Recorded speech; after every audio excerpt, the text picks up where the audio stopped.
Bom dia a todos e sejam bem-vindos ao call de resultados do terceiro trimestre de 2024 da Valid. Eu sou Júlia Araújo, coordenadora de Finanças Corporativas e RI. Antes de começarmos a apresentação, farei alguns avisos. Este evento está sendo gravado e todos os participantes estarão apenas assistindo a teleconferência durante a transmissão. Aqueles que têm interesse, a apresentação também está sendo disponibilizada com tradução simultânea para o inglês. Os slides de apoio que vamos apresentar estão disponíveis em nosso site de RI e logo após o evento, o replay também estará em nosso site. Assim que acabar a apresentação, daremos início à sessão de perguntas e respostas. As perguntas elas podem ser enviadas desde já e a qualquer momento durante a transmissão. E para enviar, basta acessar o chat aqui da plataforma. É importante esclarecer que eventuais declarações que possam ser feitas durante esta videoconferência, relativas às perspectivas de negócio da companhia, projeções e metas operacionais e financeiras, se constituem crenças e premissas da nossa diretoria, bem como informações que hoje estão disponíveis para a empresa. Considerações futuras não são garantias de desempenho. Estas envolvem riscos, incertezas e premissas, pois se referem a eventos futuros e, portanto, dependem de circunstâncias que podem ou não ocorrer. Os investidores devem compreender que condições econômicas gerais da indústria, além de outros fatores operacionais, também podem afetar o futuro da empresa e conduzir a resultados que diferem materialmente daqueles expressos em tais considerações. Hoje estarão comigo Wilson Bressan, CEO da Valid, e Olavo Vaz, nosso CFO e diretor de RI. Eu chamo agora o Bressan para dar início à apresentação. Bressan, bom dia. Bom dia, Júlia e Olavo, e bom dia a todos vocês que nos acompanham nesse call de resultados do terceiro trimestre de 24. Agradeço a vocês em nome da diretoria executiva e de todos os colaboradores da Valid. Construímos juntos o resultado que vamos agora apresentar. Começo falando dos destaques do período e, em seguida, a nossa visão do que vemos pela frente. Na sequência, o Olavo entra em detalhes sobre os dados financeiros e, ao final, faremos a sessão de perguntas e respostas. O primeiro destaque é: tivemos o melhor trimestre do ano. Melhor em receita, melhor em EBITDA, em lucro líquido recorrente e em receita gerada por novos negócios. A receita líquida foi de 580 milhões e o EBITDA de 132 milhões, margem de 22,8%. Isso se deve ao ótimo desempenho da vertical de ID Governo Digital, que cresce 16% em receita líquida ano contra ano, e também a recuperação obtida pela vertical de mobile ou conectividade segura. Essas duas contribuições foram suficientes para offsetar os resultados mais fracos nesse trimestre da vertical de Pay, com pequena queda, mas que mesmo assim representa um negócio importante de mais de 200 milhões de receita líquida no trimestre. Mobile executou boas entregas de portfólio digital e uma melhor dinâmica dos SIM cards ajudou no resultado consolidado. Em ID, além dos avanços nas entregas de governo digital, continuamos com alta demanda pela nova SIM em todos os estados em que atuamos. Sob cartões, tivemos pouca mudança no cenário brasileiro, com uma volumetria fraca, o que deve se manter visto o cenário atual da taxa de juros. Já na Argentina, por conta de um dólar mais alto, vimos um cenário com aumento dos custos, mas continuamos obtendo bons resultados nessa geografia. O lucro líquido no terceiro trimestre foi de 90 milhões. O melhor resultado recorrente da história da companhia. Isso leva o acumulado do ano para 318 milhões e dos últimos 12 meses para 353 milhões. Resultado favorecido pela venda da Cubic no primeiro trimestre de 24 e que, sem esse efeito, representa um lucro líquido nos últimos 12 meses de 240 milhões. Outro destaque extremamente importante é a performance da receita digital de novos negócios, oriundos do portfólio de produtos e soluções não presentes antes de 2023. No terceiro trimestre foram 62 milhões e no acumulado do ano totalizamos 148 milhões, representando 10% das vendas totais da Valid e 16% do EBITDA global. Tivemos avanços em todas as BUs de novos negócios, em governo digital, em digital onboarding e nas soluções mobile, e continuamos muito confiantes com o potencial desses segmentos. Em relação à estrutura de capital, a geração de caixa operacional ficou em 103 milhões, convertendo 78% do EBITDA no período. E encerramos o mês de setembro com o nosso caixa excedendo a dívida em 150 milhões. E reforçando o nosso compromisso em remunerar os nossos acionistas, Já realizamos neste ano o pagamento de 87 milhões em proventos e recentemente anunciamos mais uma rodada de JCP de 43 milhões, que será pago no próximo dia 18 de novembro. Os resultados do terceiro trimestre estão em concordância com o que são as diretrizes do time executivo nessa gestão que anunciamos nos 2 últimos calls de resultados. Mostramos os objetivos do ano, os pilares de execução dessa estratégia, como iríamos fazer a alocação de capital e quais eram os desafios de curto e de médio e longo prazos. Temos aqui na esquerda do slide o detalhamento de cada um deles. Sobre o primeiro ponto, o terceiro TRI demonstra mais uma vez a resiliência do nosso business tradicional. No geral, a receita líquida aumentou 4% em relação ao terceiro trimestre de 23 e 12% em relação ao segundo trimestre de 24. Com isso, o acumulado de vendas no ano chegou a 1,58 bilhões de reais, 2% a menos do que no acumulado dos 9 meses de 23. Olhando as verticais, Pay permanece estável frente ao segundo TRI. Mobile cresce forte e se recupera do desempenho mais fraco do primeiro semestre e a ID continua com desempenho consistente de crescimento. Sobre o EBITDA, o resultado nesse trimestre foi de 132 milhões, o melhor trimestre do ano, 2% acima do reportado no segundo TRI, embora 6% menos em relação ao terceiro TRI de 23. No acumulado do ano, temos 378 milhões, queda de 10% frente aos 9 meses de 23. Dessa queda, a unidade de mobile foi responsável por 31 milhões a menos, a de payments por menos 28, e a ID Governo Digital adicionou 17 milhões ano contra ano. Sobre o item 2 dos objetivos do ano, que é a capacidade de gerar novas receitas, daqui vem a melhor notícia recente. A evolução trimestre a trimestre da receita líquida gerada por novos negócios é consistente e já representa 10% da receita líquida total da Valid no ano, somando mais de 150 milhões. Digital Onboarding obteve 40 milhões no ano, soluções digitais e conectividade segura já somam 45 milhões e governo digital já são 66 milhões no ano de 24. O desempenho dessas frentes habilitam a Valid a acelerar investimentos na frente de inovação e portfólio de produtos digitais, acessando novos mercados que conectam com nossas competências core, que é garantir plataforma de identificação segura para as transações das pessoas nos ecossistemas de ID Governo Digital, bancos e pagamentos e conectividade segura, acessando um mercado infinitamente maior. Isso nos conecta com o próximo ponto, que são os pilares sobre os quais estamos executando essa estratégia. Conforme anunciamos recentemente a chegada do novo CTO, é prioridade agora a atração de mais talentos nas áreas de produto e tecnologia, de forma que possamos intensificar a criação de novas soluções. Em paralelo, a ocupação do time executivo nessa tarefa ambidestra de inovar por um lado, mas garantir earnings por outro, também está representado nos resultados apresentados nesse trimestre. O terceiro ponto relacionado à alocação de capital, reforçamos aqui a nossa filosofia de equilibrar presente e futuro. No presente, ser uma fonte geradora de recursos para os nossos acionistas, mas também construir capacidade financeira e disponibilidade de crescer inorganicamente, de maneira mais agressiva, de forma a pavimentar também o nosso futuro. Em paralelo a um caixa líquido de 150 milhões, já temos anunciado 130 milhões em proventos nesse ano de 24, 87 milhões já pagos ao longo do ano e mais 43 que serão pagos no próximo dia 18 de novembro.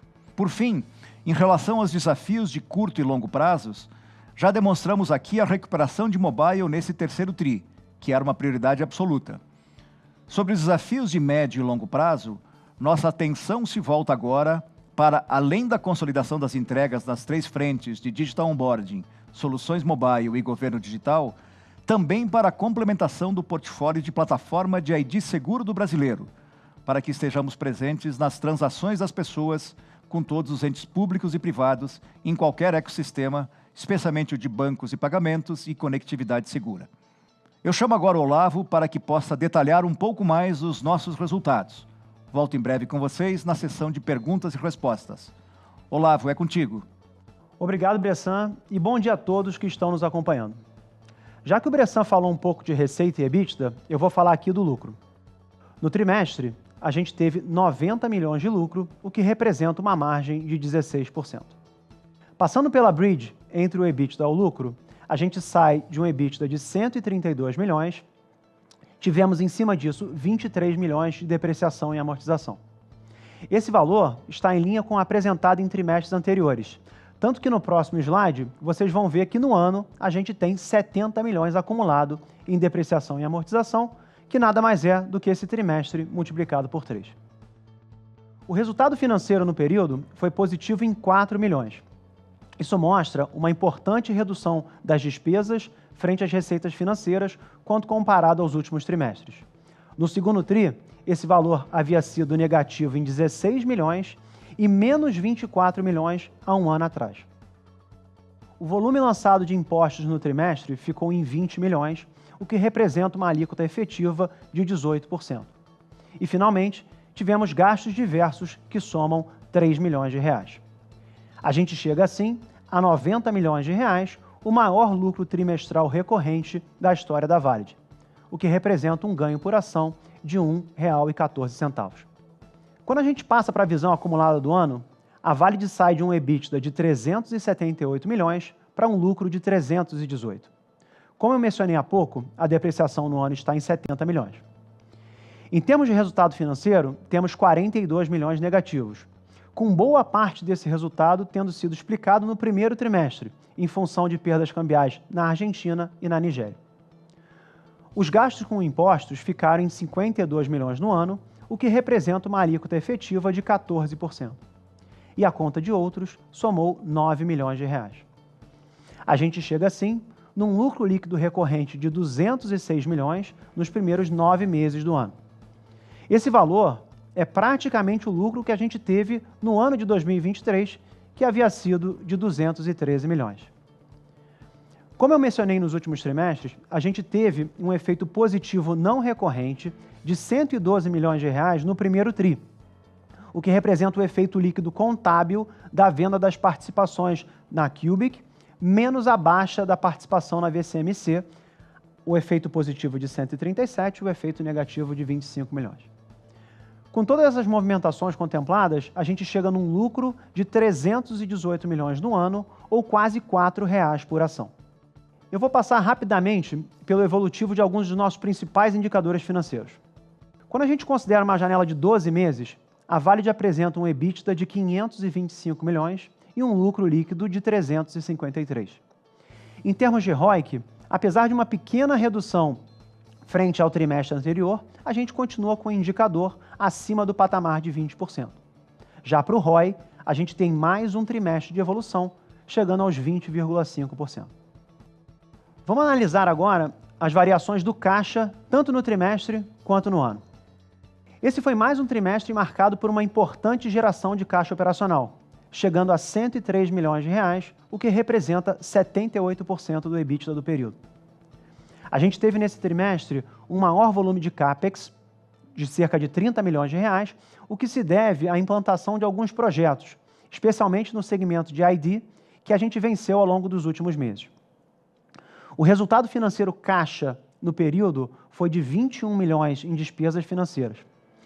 Então, sobre esse caixa operacional de 773 milhões, a gente teve amortizações de 3 milhões em empréstimos e o pagamento de 35 milhões em JCP. No terceiro TRI, a gente não teve nenhuma venda de ativo e os efeitos cambiais contribuíram positivamente em 8 milhões de reais, fazendo com que o caixa e as aplicações fechassem em 743. Eu vou passar agora para a visão acumulada do ano. A gente teve 263 milhões de geração de caixa operacional, o que representa 70% do EBITDA, mesmo com o resultado tendo sido negativo no primeiro TRI.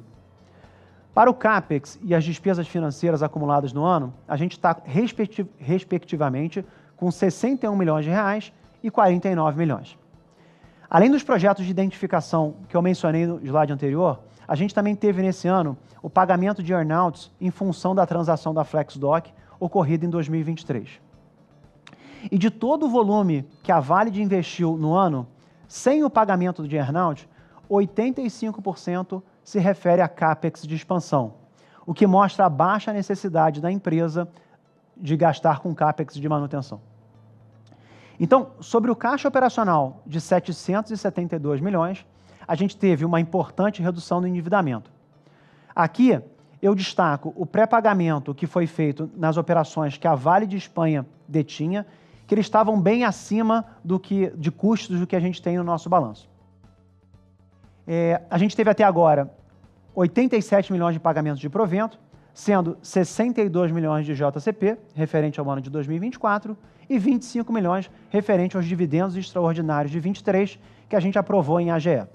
No primeiro trimestre, a gente teve a venda de alguns ativos, a Cubic, a Serbet e o nosso imóvel em São Bernardo do Campo, o que junto adicionou 178 milhões ao nosso caixa. No ano, a gente também tem efeitos cambiais positivos de 29 milhões. Com tudo isso junto, a gente chega ao final de setembro com caixa mais disponibilidades em 743 milhões.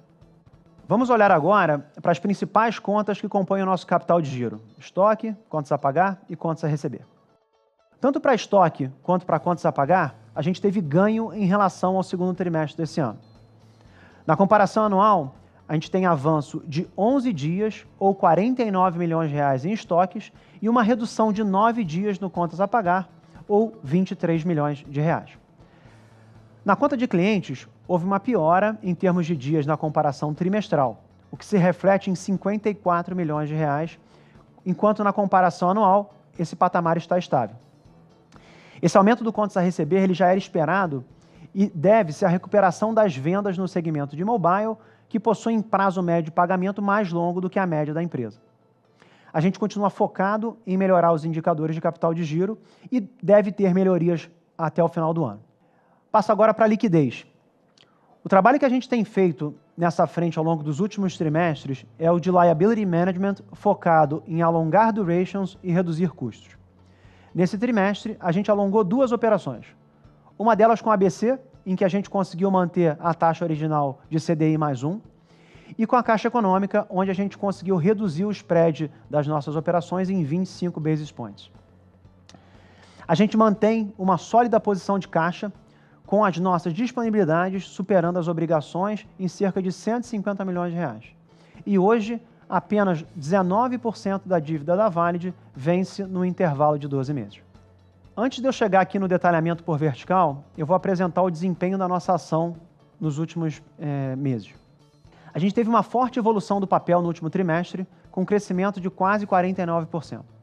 Essa mesma valorização se deu nos últimos 12 meses, com a Valid superando os principais indicadores do mercado. Além do bom desempenho do papel, eu queria destacar aqui os proventos que já foram pagos no ano de 2024, que somam 87 milhões, além da nova rodada de JCP anunciada recentemente, de 42 milhões, que será paga no próximo dia 18. No nosso programa de recompras que está aberto, a gente já realizou a compra de 566 mil ações, ou 28% do total do plano. E por último, eu queria falar um pouquinho de liquidez. O nosso papel apresentou nesse trimestre uma importante evolução de 36% frente ao volume negociado quando a gente compara um ano atrás, chegando a quase 9 milhões e meio sendo tradeado por dia. Esse é o maior patamar da empresa dos últimos 16 trimestres. Vamos agora começar a detalhar as verticais de negócio. Começando por ID e Governo Digital. Nesse trimestre, a gente alcançou a marca de 8 milhões e 300 mil documentos emitidos. Esse é o recorde histórico da Valid. E esse aumento se deve a 3 fatores. Primeiro, a maior demanda pela SIM em todos os estados em que a gente atua. Segundo, a gente teve o início do nosso contrato de ID na Bahia, que se deu no final de agosto, conforme a gente mencionou no último trimestre, e é um estado que tem uma relevância grande em termos de volume de documentos. Por último, a gente teve uma maior quantidade de dias úteis nesse trimestre. Além dos avanços nas frentes tradicionais, a gente tem acompanhado o avanço da participação de governo digital e das soluções de onboarding, que hoje já representam 17% da receita da vertical de ID e quase 19% do EBITDA da vertical. No nosso último call, eu também falei sobre a unidade de selo água. O faturamento dessa unidade atingiu 32 milhões de reais nos primeiros 9 meses de 24, um aumento de 46% no ano contra ano. O selo água passou a ser obrigatório em Minas desde o início de setembro nas embalagens retornáveis acima de 4 litros E essa é uma ótima notícia para a Valig, pois boa parte das invasadoras do Estado já eram clientes da companhia. Sendo assim, a gente tem a receita de ID fechando o trimestre em 225 milhões, um aumento de 16% frente ao terceiro TRI de 23, e no ano a gente chega a 621 milhões, o que também é um aumento de 16% na comparação com os 9 meses. Em termos de EBITDA, a gente fecha o trimestre com 72 milhões de reais, praticamente em linha com o mesmo trimestre do ano anterior. No ano, o volume alcançado é de 202 milhões, 9% de aumento. Falando um pouco de margem, a gente tem no terceiro trimestre de 24, quanto no acumulado de 9 meses, um patamar um pouco abaixo do que a gente viu nas comparativos com os mesmos períodos anteriores. A gente fecha o trimestre com 31,9% de margem e no ano com 32,5%. Essa pequena redução se dá pelo mix de produtos e serviços comercializados e assim como pelo ramp-up de algumas novas praças, na qual os custos acabam entrando um pouquinho antes das receitas. Vamos passar agora para a vertical de payments. A dinâmica no terceiro TRI foi bem semelhante à dos últimos dois. O volume total de emissões no Brasil e na Argentina chegou a 17,7 milhões no trimestre e a receita alcança 201 milhões. Em termos de EBITDA, tivemos 27 milhões contra 49 milhões no terceiro TRI de 23. Nesse segmento, temos certa pressão no custo em função de um dólar mais alto, o que impacta especialmente o valor unitário de alguns itens que compõem os cartões. Tal efeito é sentido tanto no Brasil quanto na Argentina. Essas pressões levaram uma margem de 13% no trimestre e o acumulado do ano para 18%, o que representa uma queda contra os mesmos períodos de 2023. Olhando para frente, acreditamos que a volumetria no Brasil ficará estável, já que os movimentos recentes da Selic não dão força para o ambiente de crédito. Na Argentina, o governo local continua com as medidas para melhorar as dinâmicas de pagamento e de fluxo cambial, o que deve levar a uma maior competição, ainda que facilite a relação com os fornecedores e elimine eventuais pênaltis para a retirada dos recursos do país. Vamos agora para o segmento de mobile. A gente encerrou o período com vendas de 154 milhões e EBITDA de 34 milhões de reais, o que representa uma margem de 22%. Após alguns trimestres ruins, o segmento de mobile apresentou uma importante recuperação no terceiro TRI, com importantes entregas realizadas em diferentes geografias. O EBITDA de 34 milhões nos últimos 3 meses está praticamente em linha com tudo que a gente tinha feito no primeiro semestre desse ano. O resultado no ano continua pressionado pelo primeiro semestre mais fraco, mas temos boas expectativas em relação ao quarto TRI e quanto à possibilidade de encerrar um ano com uma margem próxima aos 20%. Eu ressalto também que a parte de soluções mobile representa hoje cerca de 16% da receita dessa vertical, um crescimento de 87% no ano contra ano. Em termos de EBITDA, essas iniciativas apresentam no ano 6 milhões de resultado positivo, uma margem de 19%. Nesse mesmo momento, em 2023, o EBITDA destas era negativo em 1 milhão e 300. À medida que essa nova BU vai ganhando escala, acreditamos que podemos chegar a melhores contribuições em nosso resultado, seja dentro da BU de Telecom, como no resultado consolidado. Pessoal, com isso eu fecho aqui a parte do material de resultados. E eu peço para vocês 2 minutinhos enquanto a gente organiza para a sessão de perguntas e respostas. E aproveito para já pedir para quem quiser fazer pergunta, para fazer aqui através do chat da plataforma. A gente já volta. Estamos de volta, vamos dar início agora à sessão de perguntas e respostas. Lembrando que as perguntas elas podem ser feitas aqui no chat da plataforma. Vou começar com a pergunta do Douglas e direcionar para o Bressan. Bom dia, pessoal. Gostaria de saber como tem se dado o desenvolvimento do contrato de interoperabilidade no Ceará, se há algum desafio na implementação e a expectativa de expansão dos serviços. Bom dia a todos. Obrigado, Ju. Obrigado, Douglas, pela pergunta. De fato, a implementação do nosso serviço de interoperabilidade no Ceará ele está em plena execução.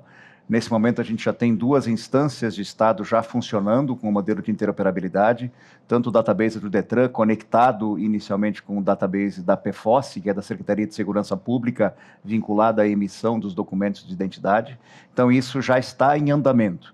O desafio desse momento é um desafio de coordenação das demais instâncias do Estado, as outras secretarias, como educação, como planejamento, como saúde, de forma que a gente consiga também ter todos os elementos internos dessas secretarias preparados para que a parte da tecnologia e de produto consiga começar a trazer avanços específicos dentro da interoperabilidade geral, né, do Estado do Ceará.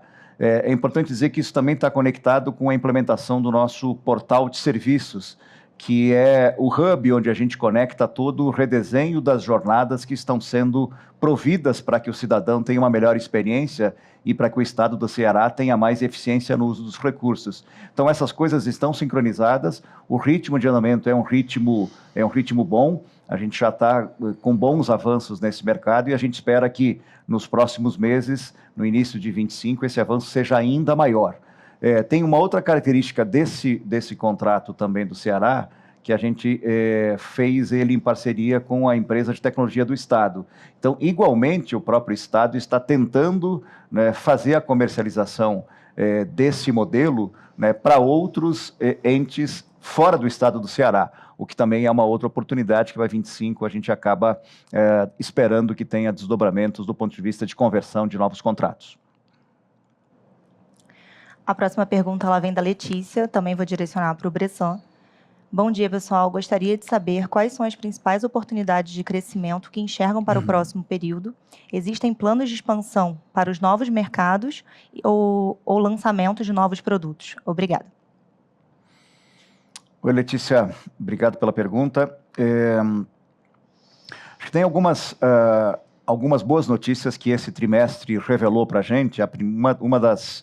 Fora os resultados do ponto de vista de receita, ou de EBITDA, ou de lucro líquido, um ponto que eu destaquei foi como os novos negócios eles passam a ser relevantes dentro da nossa composição de receita, né? Então, acho que uma das principais expectativas que a gente tem para o próximo ano é a gente continuar, por um lado, extraindo um bom resultado, né, daquilo que é o nosso business tradicional. Ele tem se mostrado muito resiliente, vocês vejam os resultados nas 3 verticais, eventualmente a gente tem uma oscilação numa ou noutra, mas então acho que uma grande frente para o próximo ano é a gente conseguir continuar demonstrando capacidade de extrair o maior valor possível desse business tradicional, muito resiliente.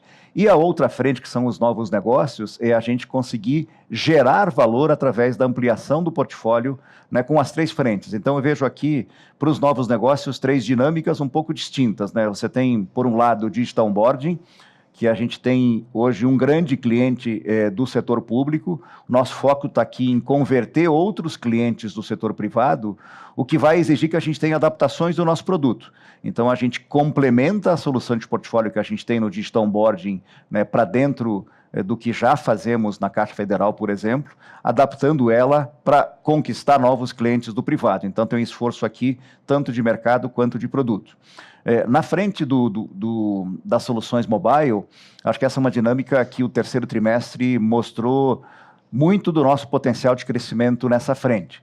Então, acho que tanto em plataformas a gente continua na busca por conquistar clientes Tier 1, né, globais, né? A gente está muito focado na conversão desses clientes para ter plataformas de gestão do eSIM implementadas em todos eles.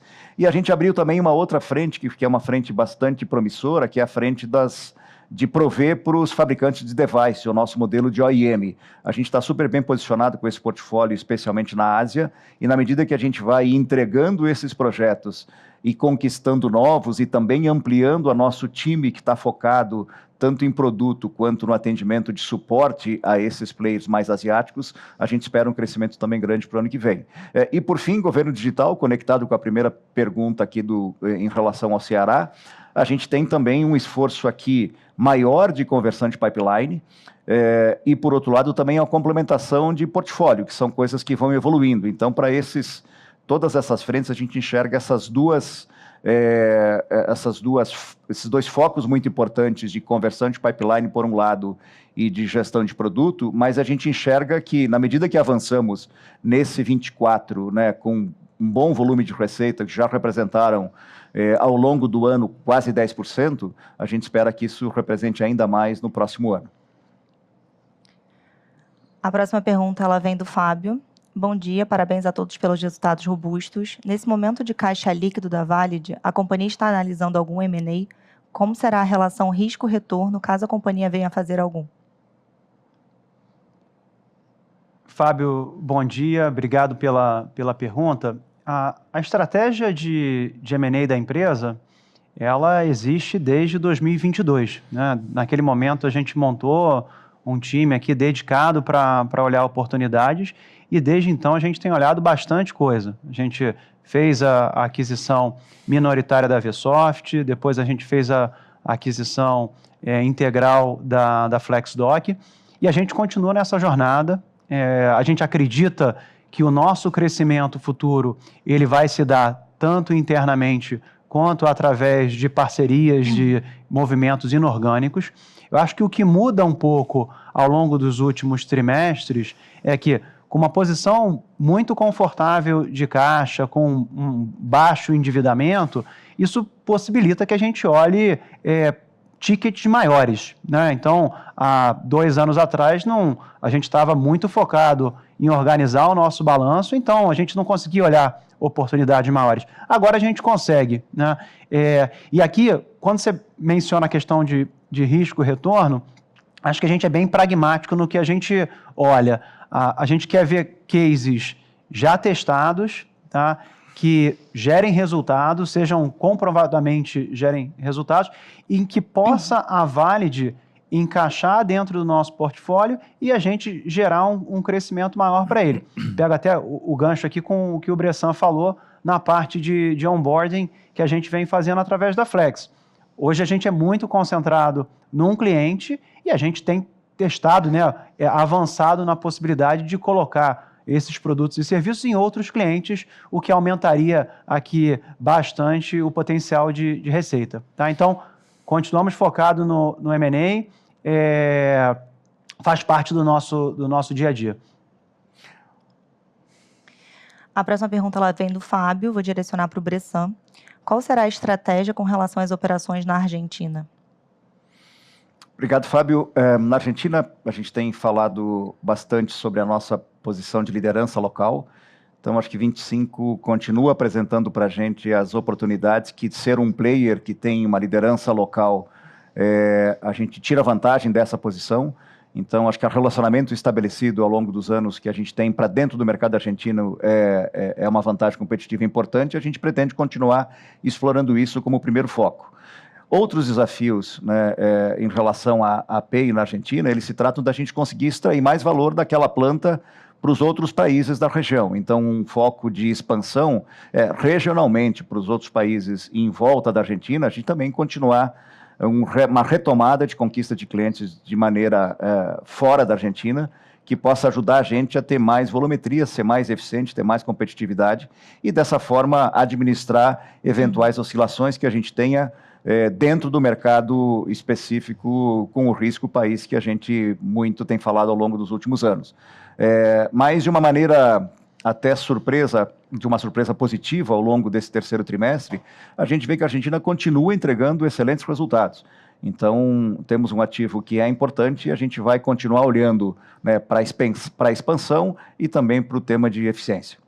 Só para adicionar um ponto aqui no que o Bressan falou, acho que a gente, ao longo dos últimos trimestres, anos, né, a gente tem uma preocupação em relação ao cenário macro da Argentina, o que acho que a surpresa muito positiva que a gente tem visto lá é a melhora aqui, né? Se a gente lembrar, 2 anos atrás, você não conseguia pagar invoice da Argentina direito, depois isso passou a ser com uma janela de 180 dias, depois em 4 pagamentos, 30, 60, 90, 120, depois 30 e 60, hoje está em 30.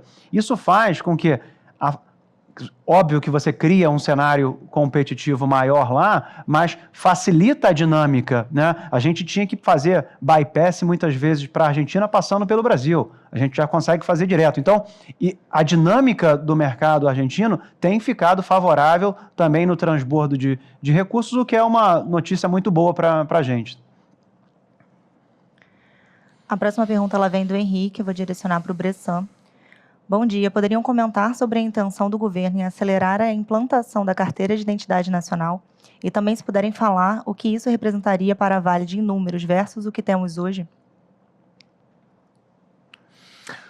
Obrigado, Henrique. Bom dia.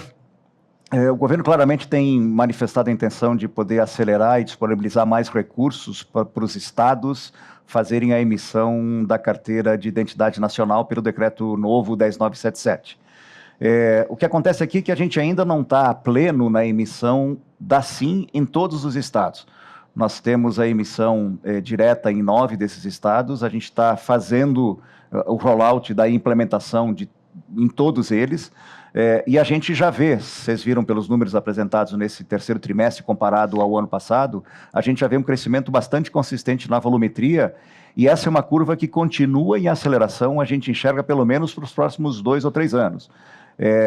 Nós temos uma previsão legal de que até 2032 toda a população brasileira precisa refazer o seu documento, né? Esse ano de 24 é um ano onde todos os estados estão conseguindo fazer as integrações com o Ministério da Justiça ou com a Receita Federal, de modo que a gente consiga emitir todos os documentos, né, de toda a população, né, de uma maneira mais acelerada. Então, acho que os próximos anos representam mais crescimento nisso. Acho que tem um outro lado, né, desse momento do Brasil ter um novo documento de identidade, é que conforme a gente tem visto também o governo se manifestar, o governo pretende disponibilizar uma infraestrutura pública de dados, o que deve trazer oportunidades numa outra frente que a gente também tem bastante capacidade de atuar, capacidade de propor soluções, especialmente conectando o mundo do público com o mundo do privado, naquilo que a gente tem dito nos últimos tempos, de nos posicionarmos como uma plataforma de gestão de identidade, de prova de identidade, para que todos nós possamos ter mais segurança nas nossas transações, né, com todo o ecossistema público ou privado. Então, acho que isso também vai trazer, no futuro, uma oportunidade que a gente nem está precificando agora, mas estamos preparados do ponto de vista de produto e de tecnologia para poder aproveitar eventuais oportunidades que surjam desta frente, que tem como base a expansão da SIM. A próxima pergunta ela vem do Nishio, vou direcionar para o Bressan. Como a empresa está se preparando para a queda de receita vinda de menores renovações a partir de 2025 por conta da pandemia e a extensão de prazo de validade de 5 para 10 anos? Boa, Nishio, obrigado pela pergunta. Outubro de 24, eu diria que na minha cabeça esse é um medo inexistente, tá? Se nós voltássemos 3 anos atrás e fosse outubro de 21, ou 2 anos atrás, em outubro de 22, sem dúvida, eu não teria tanta confiança em relação ao futuro, como a gente offsetaria a diminuição de volumes de CNH, né, frente ao portfólio de receitas, ao portfólio de produtos que existiam naquele momento.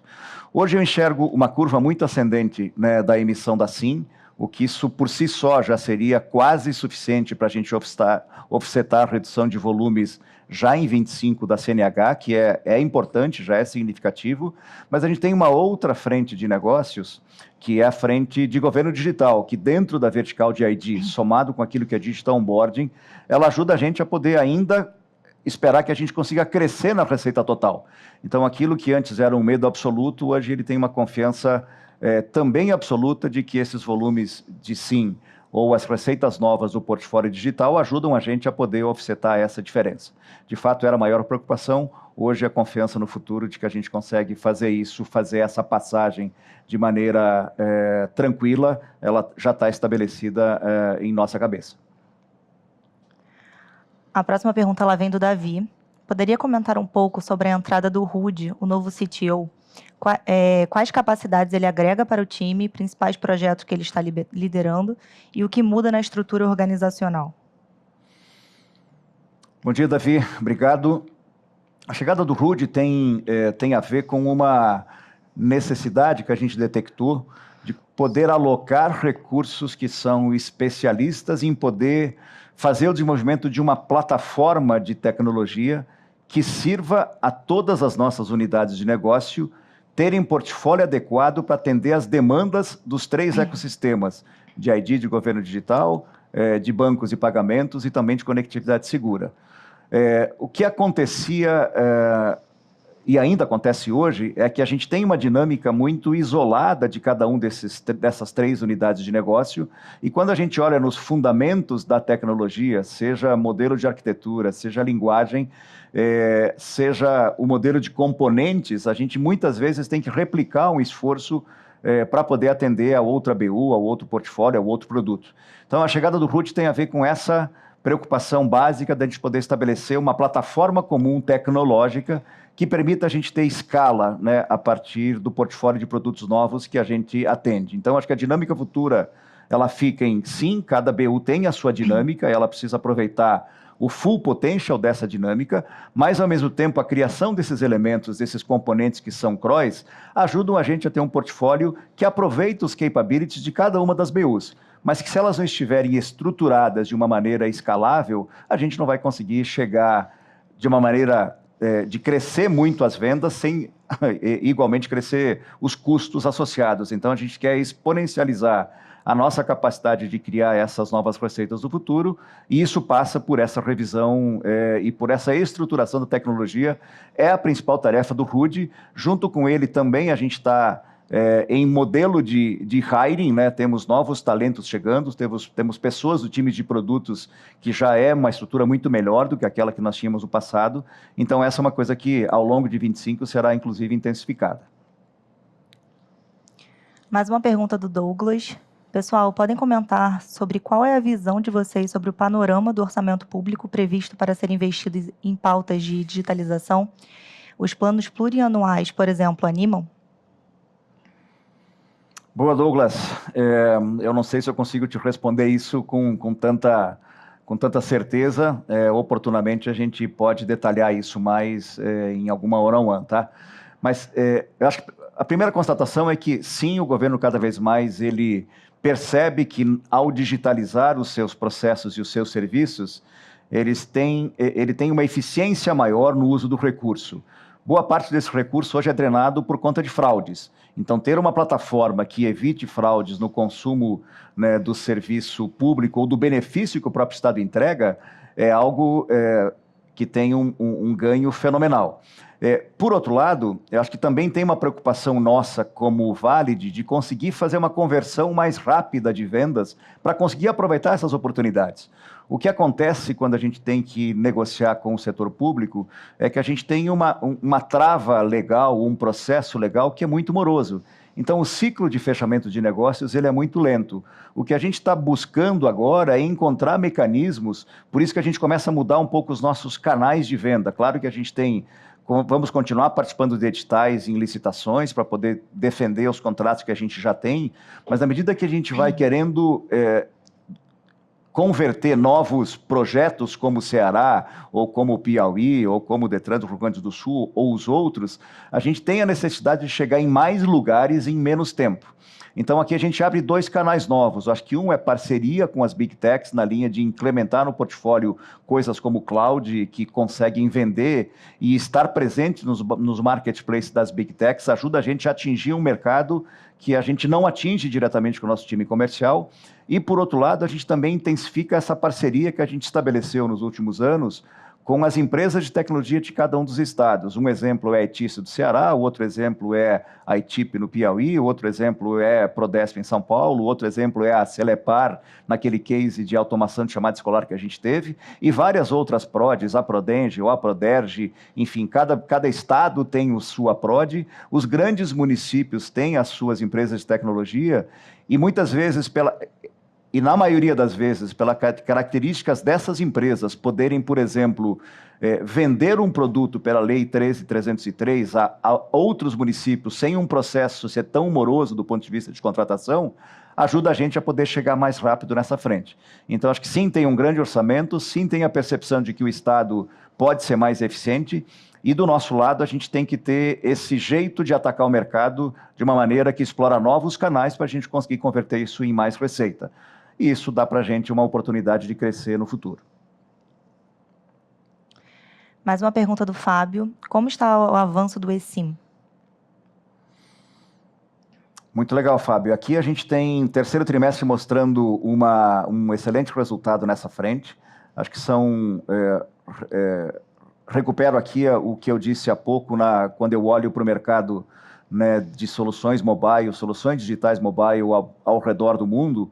Uma preocupação nossa, um foco do time liderado pelo Salvador é a gente conquistar novos grandes clientes do mundo, para poder prover para eles as plataformas de gestão do eSIM. Isso está acontecendo de uma maneira boa, né? E, por outro lado, explorar as nossas oportunidades com o OEM, na medida que a gente tem novos fabricantes trazendo para o mercado novos devices. Na hora que essas duas coisas, novos devices, vierem para o mercado preparados para ter o elemento do eSIM, ou do Integrated SIM, junto com uma curva de adoção do eSIM pelas MNOs, pelas operadoras, aí a gente consegue ver essa conversão, essa curva, essa escala, essa exponencialização da receita do eSIM acontecer de maneira mais efetiva. Hoje a gente vive um momento de transição. Do ponto de vista de produto e portfólio, a gente está bem posicionado. Claro que aqui sempre tem avanços que a gente vai continuar investindo para estar com o melhor portfólio de produtos digitais para a conectividade segura, mas esses dois elementos, novos Tier 1s, novas presenças em devices que vão ser lançados e que estão sendo lançados, né, para poder ter a disponibilização de uso do eSIM, cruzado com uma curva de adoção do mercado, a gente está bem posicionado para aproveitar a geração de valor desta nova frente. Eu adicionaria só um ponto aqui nessa questão também, Bressan.